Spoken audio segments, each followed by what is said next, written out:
네, 지금부터는 수급을 통해 옥석을 가려보겠습니다. 수급 파이터. 파이터. 네, 오늘은 김태성 팀장님과 함께합니다. 안녕하세요. 네, 안녕하세요. 네, 팀장님, 저희가 오늘 사실 처음 호흡을 그쵸. 맞춰봅니다. 네, 오늘 잘 부탁드리도록 네. 하겠습니다.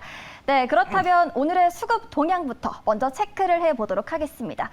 네, 지금 보시면요. 오늘 우리 사실 시장이 혼조세가 보여지고 있습니다. 그렇죠. 그중에서도 코스피, 외국인은 또 팔자세 보여지고 있고요. 기관은 순매수세 보여지고 있는데 이 코스닥 같은 경우는 외국인과 기관 투자자들 모두 순매도하면서 매도 우위가 나타나고 있습니다. 그런데 뭐 사실 원화의 약세 현상 때문에 어떻게 보면 또 외국인의 수급 기대하기 어려운 사실인데 그렇죠. 그래도 그 중에서도 어떤 종목들을 또 쏙쏙 담고 있는지를 좀 살펴보니까요. 어제에 이어서 외국인과 기관 투자자들 삼성 엔지니어링 담고 있고요. 기아 현대차도 눈에 띕니다. 네, 위메이드도 있고요. 이렇게 간략하게 매매 동향 살펴봤습니다. 본격적으로 수급 파이터로 넘어가 보도록 하겠습니다. 네, 오늘의 첫 번째 라운드 파이트! 네, 외국인의 테스나와 또 기관의 에이펙트가 만났습니다. 네, 저는 이 두 종목이 반도체도 관련된 그렇죠. 기업이라고 알고 있습니다. 이 테스나 같은 경우는 두산 그룹이 인수하면서 두산 테스나다 하면서 시장에서 최근 주목을 그렇죠. 받았었고 에이펙트는 또 주가를 보니까 또 차근차근 올라와 주고 있더라고요. 네, 어떤 맞아요. 관점으로 보면 좋을까요? 일단 사실 반도체 IT가 강하기 위해서는 외국인의 수급이 무엇보다 중요합니다. 근데 앞서서 앵커님께서 한번 짚어주셨다시피 사실 지금 시장에서 외국인의 수급이 강하게 들어오기에는 굉장히 부담스러운 조건들이 많아요. 특히나 이제 원달러 환율에 대한 부담감 때문에 환차손이 발생하게 되는 외국인들이 반도체 IT에 강하게 들어오지 않지만 반도체 소부장 기업들 중에서도 또 나름 잘 나가는 기업이 지금 테스나와 에이펙트다라고 좀 말씀드릴 수 있을 것 같아요. 네. 원래 과거의 흐름을 놓고 보면 삼성전자, SK하이닉스, 즉 반도체 IT의 대장주들이 치고 가면서 반도체 소부장들이 따라 올라가는 그러한 현상들이 많이 보였는데 지금은 좀 반대가 됐죠. 삼성전자라든지 SK하이닉스가 여전히 좋은 모습을 보이고 있지 못한 가운데 네. 반도체 소부장 안에서 앞으로 실적에 대한 기대감 혹은 앞으로 기술력에 대한 기대감이 있는 기업들 위주로 종목별 차별화 장세가 좀 나타나다 보니까 많은 투자자분들이 이제 고민을 할 때입니다. 삼성전자, SK하이닉스가 안 좋아서 반도체 IT에 투자하기에는 부담스러운데 그렇다고 소부장 기업들을 보자니 지금 안 사면 또 너무 후회할 것 같고 그래서 이제 테스나와 에이펙트, 물론 다른 기업들도 굉장히 많지만 최근에 주가의 퍼포먼스를 놓고 보면 이 두 기업이 좀 가장 강하지 않나라는 생각이 들어서 많은 또 투자자분들이 고민을 하실 것 같아요. 네. 반도체 IT 해야 되고 하고 싶은데 삼성전자, SK하이닉스가 아니라면 이 두 종목 중에 어느 종목을 해야 될까 그런 고민을 좀 많이 하실 수밖에 없는 시장일 것 같아서요. 테스나와 에이펙트 한번 이야기를 드려보도록 하겠습니다. 네, 테스나와 에이펙트 좀 짚어주셨습니다. 그렇다면 이 두 종목 중에서 또 어떤 종목이 승자가 될지 궁금해지는데요. 우리 팀장님의 선택부터 들어보도록 하겠습니다. 과연 오늘의 승자는요? 네, 오늘 기관의 픽 에이펙트를 골라주셨습니다. 특별한 이유가 있을까요? 일단 수급 동향부터 보면 네. 외국인의 수급을 사실 기대하기 어렵다. 네. 이게 이제 키포인트인 것 같아요. 그래서 기관의 픽을 지금 받고 있는 에이펙트가 오히려 조금은 더 탄력성 있게 움직일 가능성이 굉장히 높다는 이야기를 한번 드려보도록 하겠고요. 반도체에는 굉장히 많은 종류가 있지만 사실 작년부터 올해까지 이 차량용 반도체에 대한 이야기 여러분들 굉장히 많이 들어보셨을 거예요. 다른 반도체보다도 시스템 반도체를 포함해서 차량용 반도체가 굉장히 지금 수요가 많은 상황이에요. 네. 현대차, 기아 최근에 실적 엄청 좋게 나왔죠. 아무래도 이제 차가 많이 팔리는 만큼 차량용 반도체는 여전히 더 좋은 수요가 나타날 가능성이 굉장히 높다 이렇게 좀 말씀드릴 수 있을 것 같은데요. 이 차량용 반도체 테스트 시장이 당연히 확장이 될 수밖에 없습니다. 그에 따른 또 수혜를 받을 수 있는 기업이 바로 이제 에이펙트다라고 좀 말씀드릴 수 있을 것 같은데요. 영어로 제가 영어 발음이 좋지 않아서 여러분들이 잘 못 들으실 수도 있는데 burn in test라는 게 있어요. 그게 뭐냐면요. 이 자동차라는 거 있죠. 차량용은 우리나라처럼 사계절 준수한 날씨를 가지고 있는 나라에서도 잘 굴러가야 되지만 혹한의 날씨에서도 차량이 잘 굴러가야 되잖아요.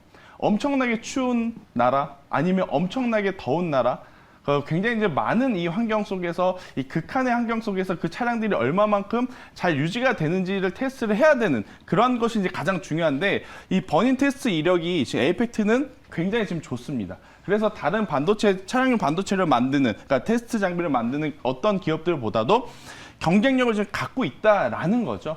특히 이제 이 MCU라고 하는 이 반도체 칩의 가격 상승도 이 에이펙트 시장에 혹은 에이펙트가 하고 있는 본업에 굉장히 좋은 그런 긍정적인 영향들을 많이 주고 있기 때문에 지금 반도체에 대해서 많은 분들이 많은 이야기들 합니다. 좋다라고 하시는 분, 반도체는 이젠 어느 정도 기간 존중이 필요하다라는 분, 그러한 상황 속에서도 저는 좋은 실적에 대한 기대감을 가지고 있고 또 그 기대감을 충족시킬 수 있는 실적, 기술력을 또 갖고 있기 때문에 저는 에이펙트 지금 위치에서 굉장히 좋다라는 이야기를 한번 드려보도록 하겠고요. 그렇다고 해서 테스나가 나쁜 기업은 아니다라는 거죠. 그러니까 지금 시장은 아무래도 거래 대금이 많지가 않아요. 네. 그렇기 때문에 조금이라도 작은 거래 대금으로 조금 더 변동성이 있는 기업이 오히려 트레이딩 하기에는 굉장히 적극적으로 움직일 수 있다는 이야기 들어보면서 에이펙트 긍정평가를 한번 드려보도록 하겠습니다. 네, 차량용 반도체 시장이 확대가 되면서 또 수혜를 받을 수 있는 종목, 그 속에서도 에이펙트 손을 들여주셨습니다. 그렇다면 많은 분들이 궁금해하실 것 같은데 또 지금 이 시점에선 어떻게 대응하면 좋을지 가격 전략까지 좀 차트 보면서 자세히 짚어주세요. 최근에 우리나라 지수가 그다지 좋지 못한 모습을 보였는데요. 중소형주 치고는 굉장히 지금 견고한 상승세를 보여주고 있어요. 그래서 저는 오늘 종가에 한번 이제 트레이딩을 원하시는 분들이라면 충분히 가능하지 않을까라는 생각이 들면서 오늘 종가에 매수를 하시는 게 맞지 않나 이렇게 한번 말씀드리고, 여기서 이제 단기적으로 시세가 난다면 목표가는 8,000원, 이제 손절가는 5,500원을 드릴 수 있을 것 같은데요. 일단 무엇보다도 오늘 저녁에 지금 발표가 되는 애플의 실적이 가장 중요할 것 같습니다. 애플의 실적이 좋다면 아무래도 뭐 에이펙트뿐만 아니고 시장 전체적으로 굉장히 긍정적인 흐름이 나올 가능성이 높은데, 일단 애플의 실적이 굉장히 좋다라고 했을 때는 반도체 관련 기업들, 그동안에 가격적으로 굉장히 메리트가 있는 구간까지 내려온 종목도 굉장히 많거든요. 그래서 이제 그런 이야기까지 추가로 한번 이야기 드려보면서 에이펙트는 단기적인 시세를 충분히 기대해봐도 괜찮다라는 의견 한번 드려보도록 하겠습니다. 네, 에이펙트 단기적인 시세 한번 기대해보면 좋겠다 말씀해 주셨습니다. 종가에 매수를 하면서요. 목표가는 8,000원, 손절가는 5,500원으로 대응해 보시길 바라겠습니다. 그럼 이어서 두 번째 라운드도 넘어가 보도록 하겠습니다. 두 번째 라운드, 파이트! 네, 두 번째 라운드로는 외국인의 현대건설과 또 기관의 GS건설이 만났습니다. 사실 두 종목 다 건설주들로 알고 있습니다. 우리 시장에서 오늘 건설 테마들이 또 움직였잖아요. 또 그렇다면 중장기적으로 봐도 괜찮을까요? 그렇죠.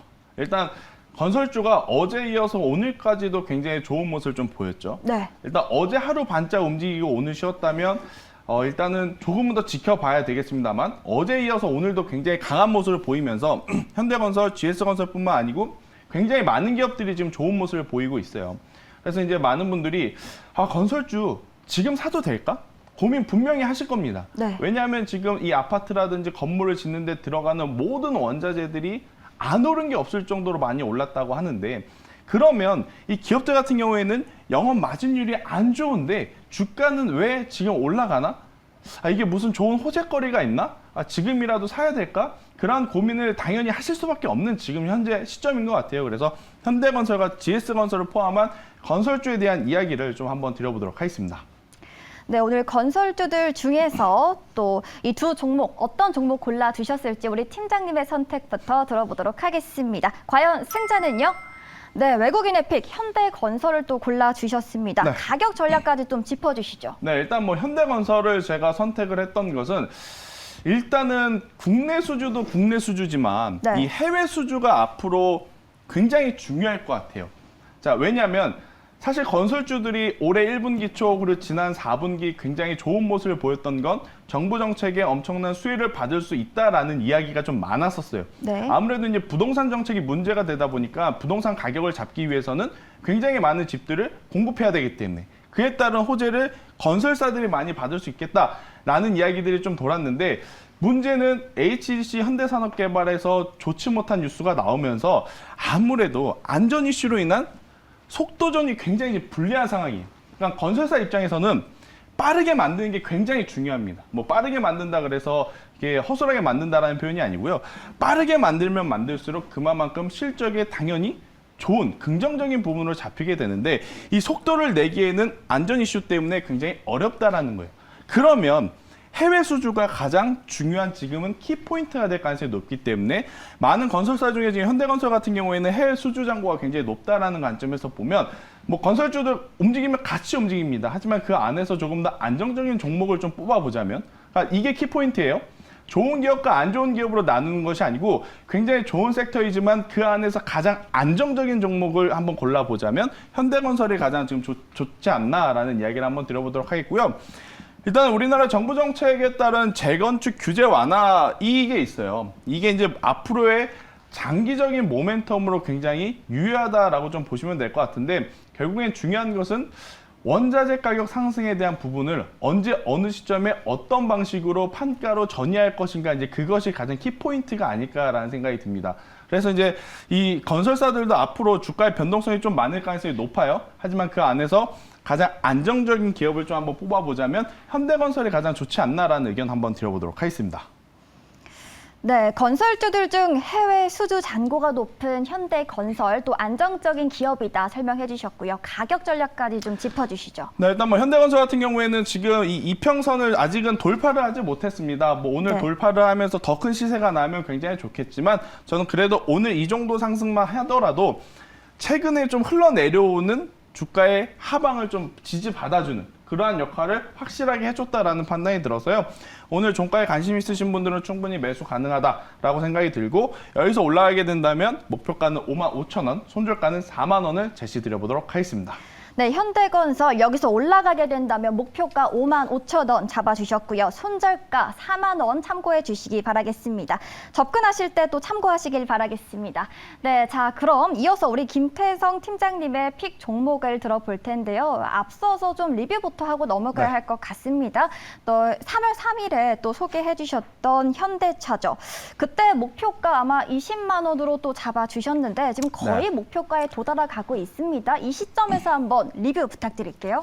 뭐 현대차는 더 가져가야 된다 생각이 듭니다. 네. 반도체 수급이 불안정하다던 그 시기, 그 분기에도 굉장히 좋은 실적을 냈기 때문에 앞으로 2분기, 3분기, 4분기 제네시스 브랜드에 따른 굉장히 이 높은 판매고, 그리고 여기에 전기차 시장의 확장이라고 하는 성장 모멘텀까지 붙어주기 때문에 충분히 목표가 20만 원도 저는 도달 가능하다. 그리고 장기적으로 투자하실 분들은요, 20만 원이라는 가격에 너무 집중하지 마시고요. 조금 더 가져가시는 것도 굉장히 좋다라는 의견 드려보도록 하겠습니다.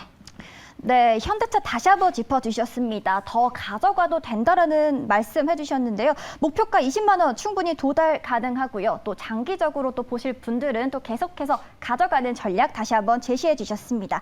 네, 그렇다면 오늘 우리 팀장님의 픽 종목은 어떤 종목일지 좀 공개를 해보도록 하겠습니다. 네, 오늘 우리 김태석 팀장님의 픽 종목 LS 일렉트릭입니다. 왜 골라주셨죠? 네, LS 일렉트릭 네. 우리나라 시장에 상장한 기업 맞습니다. 네. 영어가 굉장히 많죠. 일단은 뭐 LS 일렉트릭 같은 경우에는 LS 그룹주 안에서 이 전력 인프라의 이 본업을 가지고 있는 기업이에요. 일단 네. 뭐 신재생 에너지와 같은 결이다, 같은 테마다라고 좀 보시면 될 것 같은데, 아무래도 지금 가장 중요한 부분은 이 대체 에너지에 따른 관련주들의 흐름, 여기에 이제는 실적이라든지 앞으로의 성장 모멘텀이 뭐가 있고 얼마만큼 탄탄하냐가 주가의 방향성을 지금 잡아주는 바로미터가 될 가능성이 높습니다. 그러니까 한 가지 극단적인 예를 들면 오늘 아침에 미국장이 끝나고 메타의 실적을 발표했어요. 실적이 발표하기 전까지만 해도 엄청나게 밀렸거든요. 네. 근데 실적이 컨센서스에 부합하는 수치가 나오니까 또 시간에 엄청나게 급등을 하는, 그러니까 실적이 지금은 주가의 방향을 잡아주는 바로미터다라고 좀 본다면, 이 LS 일렉트릭이 지금 가지고 있는 수주 잔고 기준으로 봤을 때는 굉장히 좋은 주가의 퍼포먼스를 또 나타낼 수 있다라는 이야기 한번 드려보도록 하겠고요. 가장 중요한 또 앞으로의 성장 모멘텀으로는 이 전기차 충전 산업에 진출을 하면서 미래의 성장 동력도 굉장히 지금 차근차근 잘 준비하고 있다라는 의견 한번 드려보도록 하겠습니다. 네, 미래 산업도 또 차근차근 준비를 해 나가고 있는 픽 종목 LS 일렉트릭 짚어주셨습니다. 그럼 접근하실 때 또 참고할 만한 가격 전략까지도 제시해 주시죠. 네, 일단 오늘은 대체적으로 좀 중대형주 안에서 바닥을 좀 다지면서 올라오는 기업에 제가 관심을 가져보자라는 컨셉으로 가지고 나왔는데요. 네. LS 일렉트릭도 마찬가지입니다. 일단 바닥을 짚고 지금 올라오고 있기 때문에 오늘의 종가에서 트레이딩을 하시는, 그러니까 종가에 매수를 하시는 분들 굉장히 좋다 생각이 들고요. 여기서 올라가게 된다면 55,000원이라는 목표가를 한번 제시 드려보도록 하겠고요. 손절가는 굉장히 짧습니다. 43,000원이라는 가격대가 이탈이 되게 되면 그때는 우선 손절하자라는 전략 드리도록 하겠습니다. 네, 이 종목 종가에 매수하신 분들 좋다 말씀도 해주셨고요. 또 목표가 55,000원 제시해 주셨고요. 또 손절가는 짧게 제시해 주셨습니다. 43,000원으로 잡아주셨습니다. 네, 이렇게 김태성 팀장님과 수급을 통해 옥석 가려보는 시간 가졌습니다. 오늘 말씀 고맙습니다.